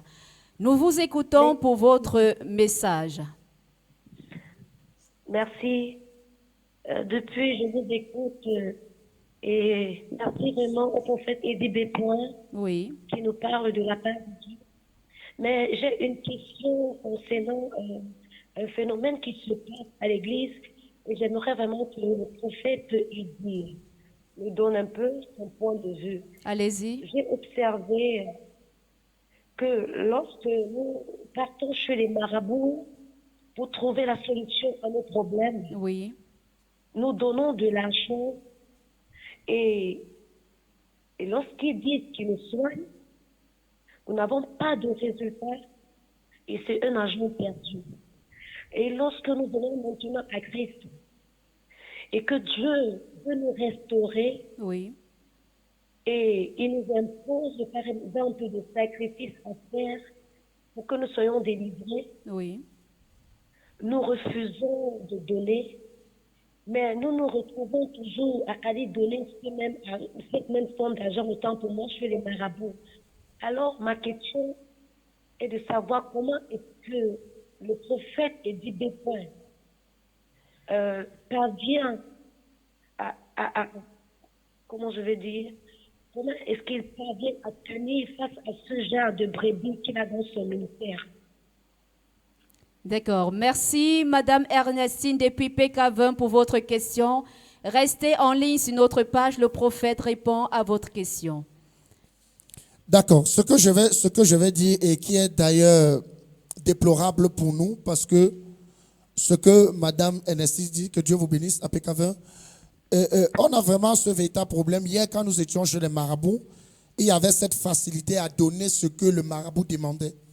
Mais aujourd'hui, quand il faut donner pour Dieu, ça sera que le prophète veut escroquer, le pasteur veut escroquer. Pourquoi le plus souvent? Parce que le diable veut maintenir les gens en captivité. Oui. Le diable connaît que la Bible déclare que la main qui donne, c'est la main qui reçoit. La Bible dit il y a plus de bonheur à donner qu'à recevoir. La Bible dit encore, le diable connaît et il veut éviter que les enfants de Dieu entrent dans cette portion. Apportez dans la maison de l'Éternel toutes vos dîmes et vos offrandes.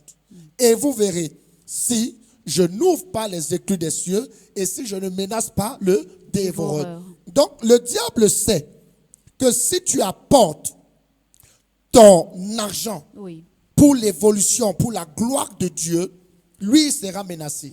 Tu vois? Oui. C'est pour cela que le diable va te donner une facilité à donner chez les ngangans. Parce qu'il sait que c'est son royaume. Il sait que si tu viens donner du côté de Dieu, il pourra plus toucher tes finances comme il voulait. Alors, il va faire comment? Il va endurcir ton cœur. Donc, plusieurs personnes qui vivent ce genre de choses, ils sont juste menacés par des mauvais esprits et ils ont besoin de prier et de rechercher la délivrance. Alors, qu'est-ce que moi je fais? Dans l'assemblée que Dieu m'accorde la grâce de diriger, j'enseigne. Amen. Je n'oblige pas aux gens de venir donner. Parce que quand tu donnes sans conviction, tu n'es pas béni. Tu dois savoir pourquoi tu donnes. Tu dois savoir à qui tu donnes. Et quand tu donnes avec joie, avec libéralité, bien aimé, même le diable souffre. Arrêter tes finances devient un problème. Amen. Donc moi, je fais quoi? Je passe plus de temps à enseigner et à laisser le Saint-Esprit convaincre tout un chacun. Vous laissez donc le Saint-Esprit convaincre tout un chacun. Et pour votre part, prophète Eddie B. en réponse à Madame Ernestine, depuis PK20, vous dites, pour vous, dans votre ministère, vous enseignez. Le Saint-Esprit convaincra du donner et de comment donner. Prophète Eddie B. nous savons que l'Afrique est le berceau de la spiritualité. L'Afrique étant donc le berceau de la spiritualité, nous avons un auditeur en ligne, bien-aimé. Avant que je ne vienne sur ma question, prenons cet auditeur. Allô, bonsoir. Bonsoir à mon père, particulièrement, prophète Eddie B. Merci et bonsoir à vous, évangéliste Mariette, et à tout le plateau. Comment nous vous appelons, madame? Je m'appelle Christelle, je viens de PK8. Madame Christelle, depuis PK8, bienvenue sur ce plateau de Thursday Fire. Vous avez un message à adresser ce soir au prophète Eddie B. ou à une tierce personne, nous vous écoutons. Ma question est de savoir, papa, s'il te plaît, pourquoi certains vieux chrétiens, ayant fait alliance avec Dieu, ayant reçu une prophétie, la prophétie ne s'accomplit pas sur certains sur le temps que Dieu a donné, mais de nouvelles personnes qui viennent à l'église 2 mois, 3 mois, 4 mois, trouvent solution à leurs problèmes sur une courte durée. J'aimerais savoir quel est le mécanisme de la prophétie. C'est ma question, papa. Merci, Madame Christelle depuis PK8. Restez en direct sur notre page Facebook Prophète Eddie B. et rassurez-vous, le prophète vous répond à l'instant. Déjà, je bénis à Dieu, je bénis le nom de Dieu pour cette question. Amen. Et chaque fois, elle revient même dans des séminaires où je pars souvent. Et on doit comprendre une vérité, c'est que je vais prendre un exemple physique, pour que c'est Madame Christelle, c'est ça? Oui. Pour que Madame Christelle et tous ceux qui nous écoutent comprennent. Je vais prendre l'exemple sur vous, permettez. Allez-y. D'accord. Je suis votre père spirituel, mais vous avez des parents biologiques. Oui. Et je sais quand même que derrière vous, vous avez des cadets. Oui. Alors, je vous pose une question.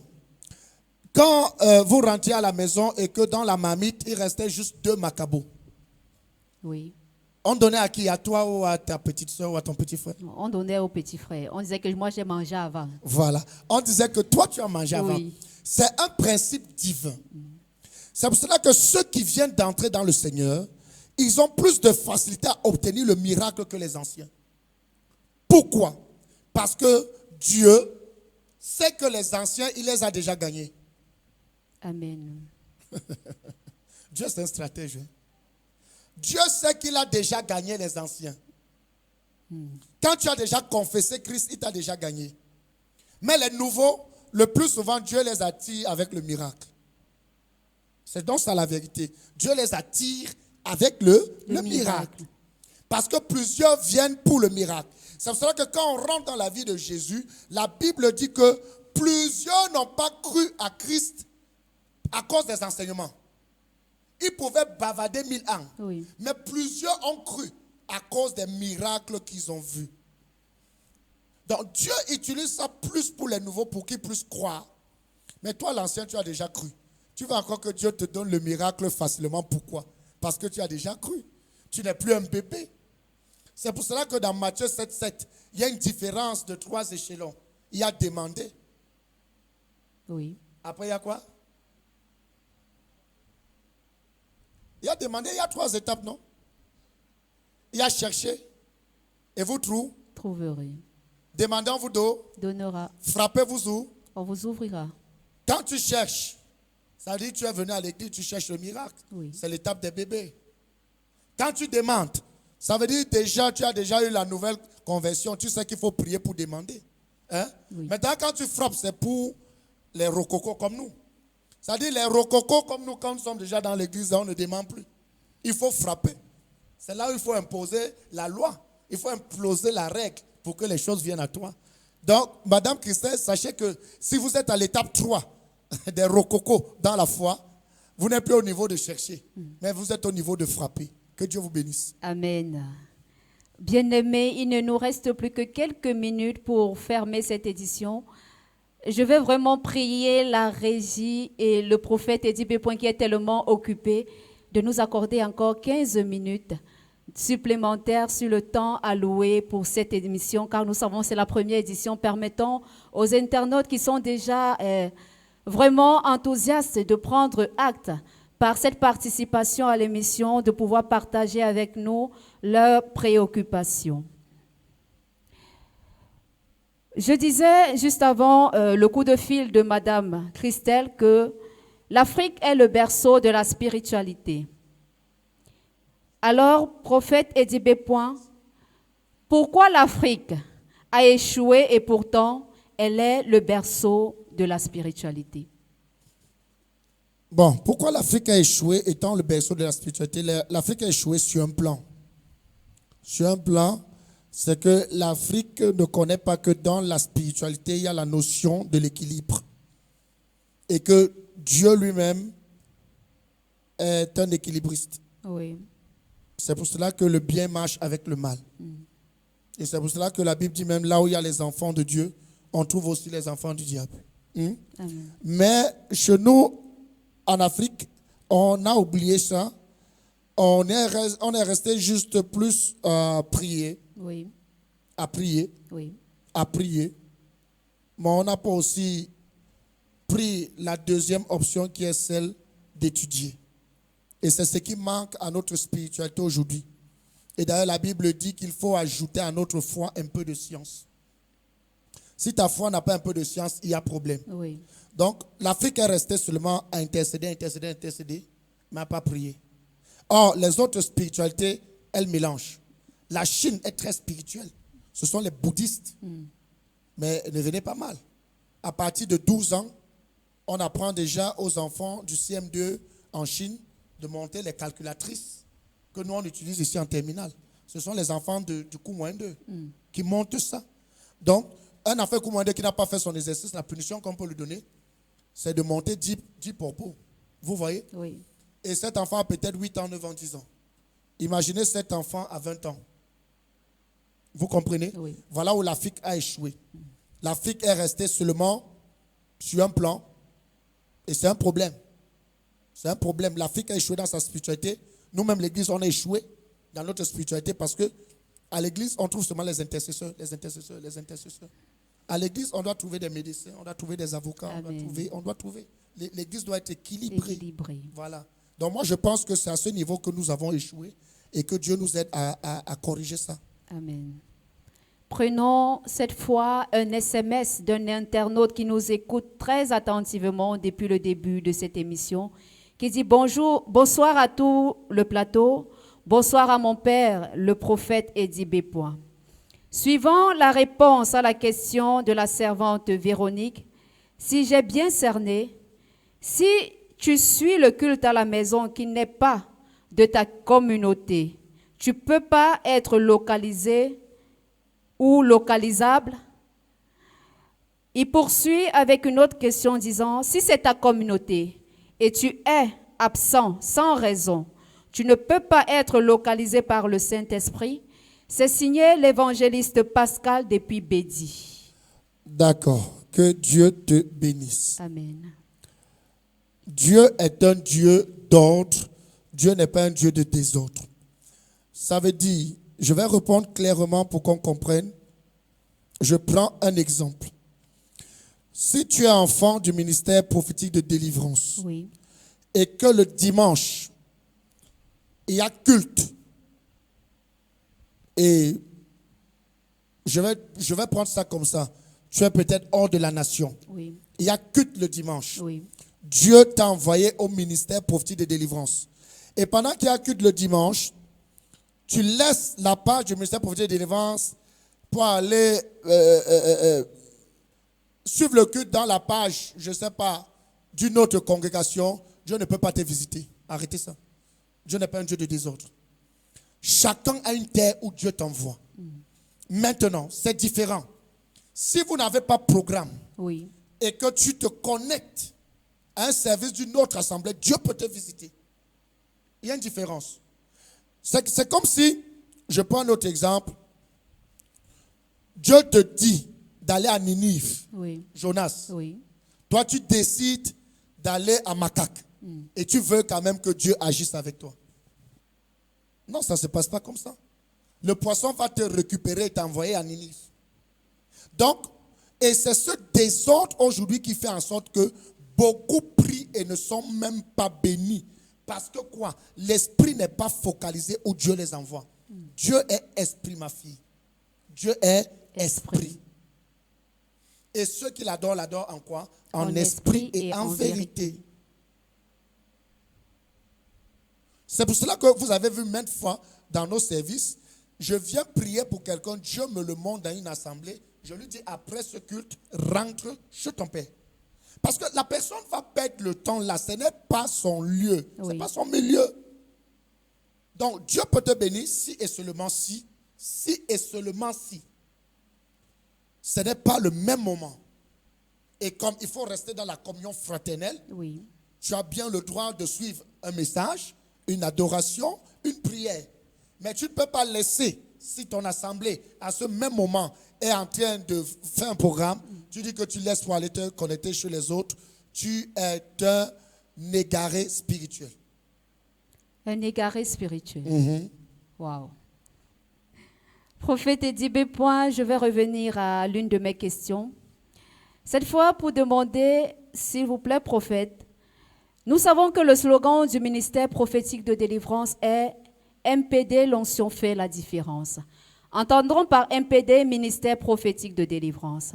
Alors, vous, en tant que porteur de vision, comment faites-vous pour manifester réellement ce slogan au sein du troupeau que Dieu vous a confié de paître? Qu'est-ce que je fais? La première des choses, je fais toujours l'effort d'écouter la voix de Dieu. Amen. Parce que Dieu connaît ce que je ne connais pas et Dieu voit où je ne vois pas. Donc, j'essaye toujours au maximum de faire des efforts, d'écouter où Dieu m'envoie et de faire ce qu'il me dit. Et je fais aussi beaucoup d'efforts d'essayer à mon niveau de respecter les restrictions que Dieu me donne. Parce que l'onction est l'ensemble de deux choses. Faire ce que Dieu te dit de faire et ne pas faire ce qu'il te dit de ne pas faire. C'est ça l'onction. Tu fais ce qu'il te dit de faire, et ce qu'il refuse, tu refuses de ne pas le faire. Ce sont ces deux choses qui font l'onction et qui marquent la différence. Amen. Merci, prophète, pour cette édification. Nous prenons un SMS d'un internaute qui nous suit, qui dit « Bonsoir, papa. J'aimerais savoir si on doit se sentir coupable devant Dieu de ne pas pardonner à quelqu'un qui ne nous a pas demandé pardon. » C'est signé Marianne depuis l'Allemagne. Si on fait comment, s'il vous plaît? Elle dit qu'elle aimerait savoir si on doit se sentir coupable devant Dieu de ne pas pardonner à quelqu'un qui ne nous a pas demandé pardon. Non, si quelqu'un n'a pas demandé pardon... Et qu'on ne lui pardonne pas, est-ce qu'on devrait se sentir coupable devant Dieu? D'accord, là, je vais rectifier. Si quelqu'un t'a fait du mal, il ne t'a pas demandé pardon, ce que tu as lieu de faire, c'est de le remettre entre les mains de Dieu et de dire à Dieu, j'ai son cas. Maintenant, tu es catégorique. La Bible dit que l'homme sage, c'est celui qui voit le danger, le serpent venir et il fuit. C'est-à-dire, si quelqu'un ne t'a pas demandé pardon et il t'a fait du mal, il est prêt à te refaire du mal. Tu évites son chemin. Mais tu évites de le garder dans ton cœur. Parce qu'en le gardant dans ton cœur ne va plus bien pomper le sang. Et tu vas mal dormir. Tu le libères. Tu dis, Seigneur, je te le remets. À toi la vengeance. À toi la rétribution. Mais si physiquement vous rencontrez, passe ton chemin.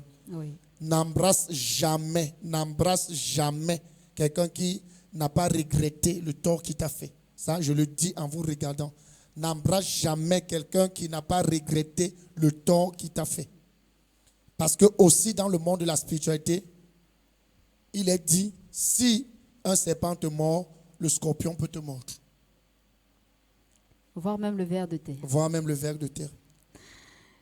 Et oui, bien-aimé, j'espère que la sœur Marianne, depuis l'Allemagne, a eu réponse à sa question. Bien-aimé, nous allons continuer avec les SMS. En attendant les appels de dernière minute, sachant qu'il ne nous reste plus que quelques minutes ayant demandé un temps supplémentaire pour cette première production de Thursday Fire, ici à PK13, entrée 1 alors. On nous signale un auditeur en ligne. Bonsoir. Bonsoir, c'est évangéliste. Bonsoir, monsieur. Comment nous vous appelons? Moi, c'est Sylvestre depuis PK13. Bonsoir, monsieur Sylvestre. Bienvenue sur cette antenne. Vous nous appelez depuis PK13. Alors, dites-nous, quelle est votre préoccupation, question, quel est votre message? Nous vous écoutons. D'accord, merci déjà pour ce privilège. Et je bénis la grâce de Dieu dans la vie du prophète Eddy B. et également dans votre vie. Amen. Ma question est la suivante. En tant que serviteur au pied de Père, lorsque l'on a ce ressenti, lorsqu'on a ce ressenti d'être combattu, par exemple, dans le service, quelle est la façon à opter pour mieux servir sans toutefois avoir regardé à ceux-là peut-être qui peuvent se regarder de mauvaises oreilles, à ceux-là peut-être qui peuvent ressentir ici, tel veut peut-être me comprimer, tel ne veut peut-être pas que je m'exprime. Quelle est la meilleure façon de servir dans ce genre de contexte? Merci pour votre question. Restez en ligne sur notre direct, sur notre page Facebook. Le prophète Eddy B. vous répond. C'est une très belle question et plusieurs personnes ont arrêté de servir Dieu tout simplement à cause de la frustration des autres. J'aimerais dire à quelqu'un qui vit de pareilles choses, c'est Dieu qui t'a appelé à son service. Amen. Ce n'est pas un homme. Tant que tu es conscient que ce que tu fais, c'est pour la gloire de Dieu et que Dieu est d'accord, laisse les gens parler. Vous savez, il y aura toujours des gens qui auront toujours à dire. Oui. Même si vous faites ce qui est bien, ils vont dire que vous n'avez jamais fait. D'ailleurs, même le Fils de l'homme a été traité de Belzébuth, de tout. Mais cela ne l'a jamais empêché d'atteindre son objectif, qui était celui de sauver l'humanité. Donc, sachez que Dieu vous a appelé à quelque chose, il vous a dit quelque chose. Rassurez-vous que vous êtes sur le chemin, vous êtes en train de le faire. Et le reste, celui qui a dit, n'a qu'à dire, vous continuez avec Dieu et la fin d'une chose vaut mieux que son commencement. Merci, prophète. Nous espérons que le serviteur Sylvestre a été édifié par votre réponse. Nous prenons ce message d'un internaute qui dit « Bonsoir, prophète Eddie B. et à tout le plateau. Je suis la sœur Marie depuis Ngaoundéré. S'il vous plaît, vous avez parlé tout à l'heure de faux miracles. C'est quoi le faux miracle? Et pourquoi Dieu permet que ces charlatans nous trompent en prononçant son nom? » Wow. Thursday Fire 2026, c'est vraiment le feu. Hein. C'est pour la gloire de Dieu. C'est pour la gloire de Dieu. Amen. Et j'espère vraiment que des gens seront édifiés. C'est quoi le faux miracle? Le faux miracle, tout simplement, c'est un miracle qui ne vient pas de Dieu. Oui. Simplement. Ça veut dire que tu peux avoir envie d'un enfant. Oui. Oui. Un faux prophète, par le faux miracle, te donne un enfant. Le miracle n'est pas faux parce qu'il ne t'a pas donné à la place de l'enfant la papaye, non. Oui. Il t'a donné l'enfant. Oui. Mais seulement l'enfant ne vient pas de Dieu. C'est ça un faux miracle. Donc un vrai miracle, c'est ce qui vient de Dieu. Et un faux, c'est ce qui vient du diable.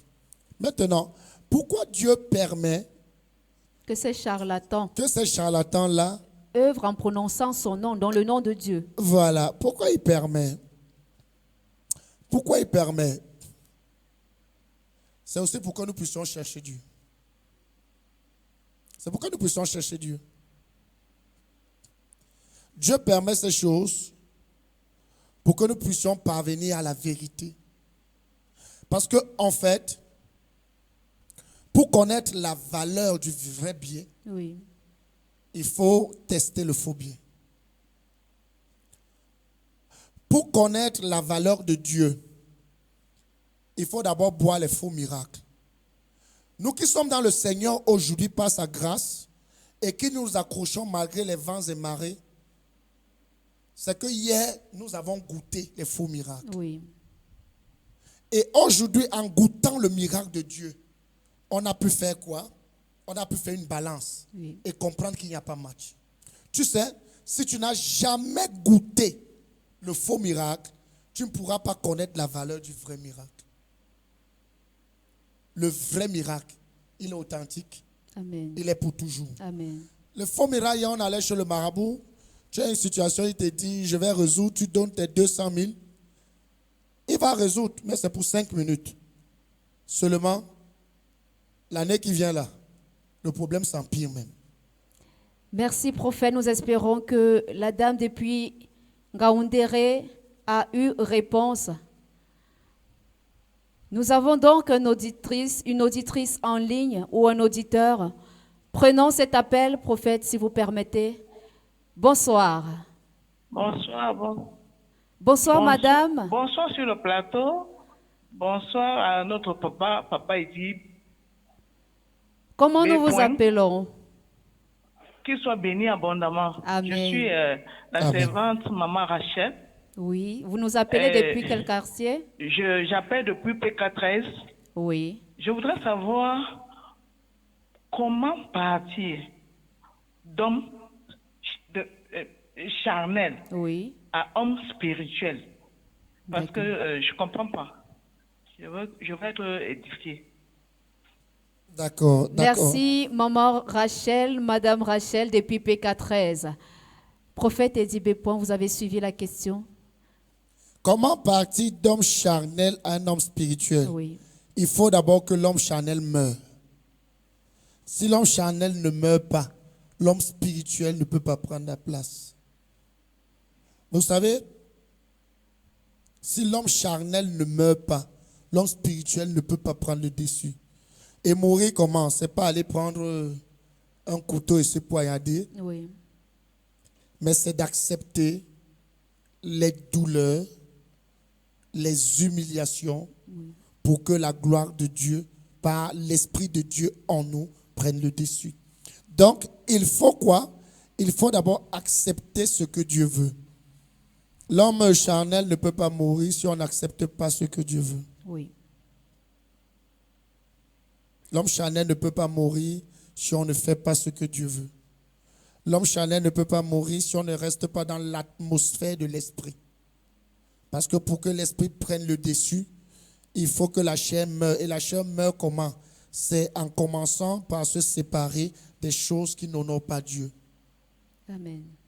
Certaines amitiés, certains milieux. En fait, c'est toute chose que tu vois que cette chose prend ta vie en captivité. Il faut tuer la chair en te séparant de ça pour que l'esprit prenne le dessus. Donc, la maman Rachel qui nous appelle, c'est comme ça. Commencez par se séparer des choses que toi-même tu sais qui t'éloignent de Dieu. Amen. Des péchés qui t'éloignent de Dieu. Des mauvaises voies, des mauvais milieux qui t'éloignent de Dieu. Et plus tu te sépares de ces choses, plus l'emprise de ces choses sur ta chair ne seront plus manifestes. Amen. Bien-aimés, plus loin, continuer, mais nous sommes dans l'obligation de refermer cette antenne d'appel. La servante, ou alors Madame Rachel, était donc la dernière auditrice pour les appels ce soir. Et moi, je vais clôturer par cette question, prophète Edibé Point. D'accord. Juste en quelques mots, pourriez-vous partager avec nous brièvement vos observations de 2025 et vos perspectives pour cette année 2026? En ce qui concerne quoi? Le ministère que je dirige? Oui, s'il vous plaît. D'accord. Déjà, je rends grâce à Dieu pour l'année 2025, Amen. qui a été une année vraiment de travail intense, une année de combat, Oui. une année où nous avons vu la main de Dieu travailler, nous soutenir dans les défis que nous avons eus. Oui. Et je peux dire que cette année, elle a été magnifique parce que par la grâce de Dieu et par les efforts fournis par moi et tous ceux qui m'entourent et toute la communauté, ainsi que ceux qui sont hors de la nation, nous avons mélangé les forces pour pouvoir accomplir en cette année ce que Dieu nous avait demandé d'accomplir. Oui.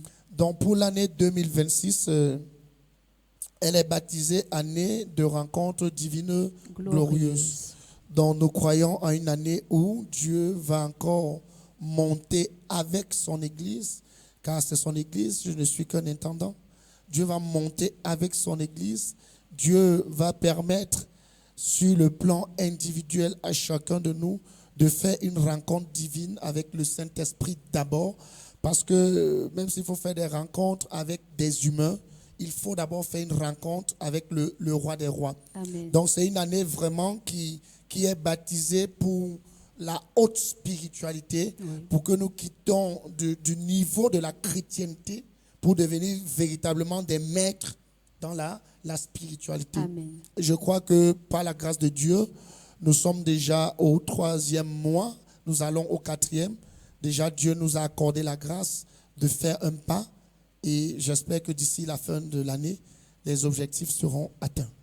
Merci, prophète, d'avoir bien voulu partager avec nous vos observations de l'an dernier et vos perspectives pour l'an actuel. Bien-aimés, nous sommes dans les dernières secondes de cette première production de Thursday Fire pour cette année 2026. Notre invité parlait à l'instant de rencontres. Nos rencontres au ministère prophétique de délivrance. Je nous prie de nous retrouver ici encore sur cette antenne, ou bien, comme le prophète le disait, en présentiel, à PK13, entrée 1 alors, dans l'arène du MMA spirituel, ce vendredi, lorsqu'il sera 19h pour le service de Fire Friday. Rencontre encore, c'est ce à quoi nous nous attendons ce dimanche à partir de 8h30, sous le thème « Quand on se rapproche de Dieu ». Ce sera dans le thème qui sera encore partagé et nous croyons par la révélation du Saint-Esprit, le prophète Eddie Bépoin nous amènera encore dans les profondeurs de cette thématique. Bien-aimés, prenez ces rendez-vous, notez-les quelque part, surtout invitez quelqu'un. Le prophète l'a dit, la semaine prochaine, c'est une semaine vraiment grandiose, car du 1er au 5 avril, nous serons dans la présence de Dieu pour cette première édition de Fire Woman, sous le thème The Power of Woman. Restons donc scotchés sur ces antennes du ministère prophétique de délivrance, Facebook, live, prophète Eddie Bépoin, et sur notre page YouTube, prophète Eddie Bépoin officiel. Prophète Eddie Bépoin, merci encore d'avoir répondu à notre invitation ce soir. Je vous remercie aussi, ça a été un plaisir pour moi de partager encore la parole de Dieu avec nos nombreux followers et Amen. Tous ceux qui nous ont écoutés. Que Dieu les bénisse encore. Amen. Merci donc à tous ces followers. Merci à tous ceux-là qui ont bien voulu, dans une interaction, participer à cette première production de Thursday Fire. Merci à tous les appelants. Merci à ceux-là qui ont bien voulu peut-être participer mais n'ont pas eu les moyens. Quel que soit le lieu où vous nous regardez, retrouvons-nous à la prochaine édition, mais surtout retrouvons-nous à 19h demain sur cette page. Merci à toute l'équipe qui m'a accompagné ce soir. Que la gloire de Dieu vraiment continue d'éclater dans ce ministère qui dit MPD, l'onction fait la différence. Que Dieu nous bénisse. Rendez-vous 19h sur nos antennes et à PK13, entrée 1 alors. Shalom.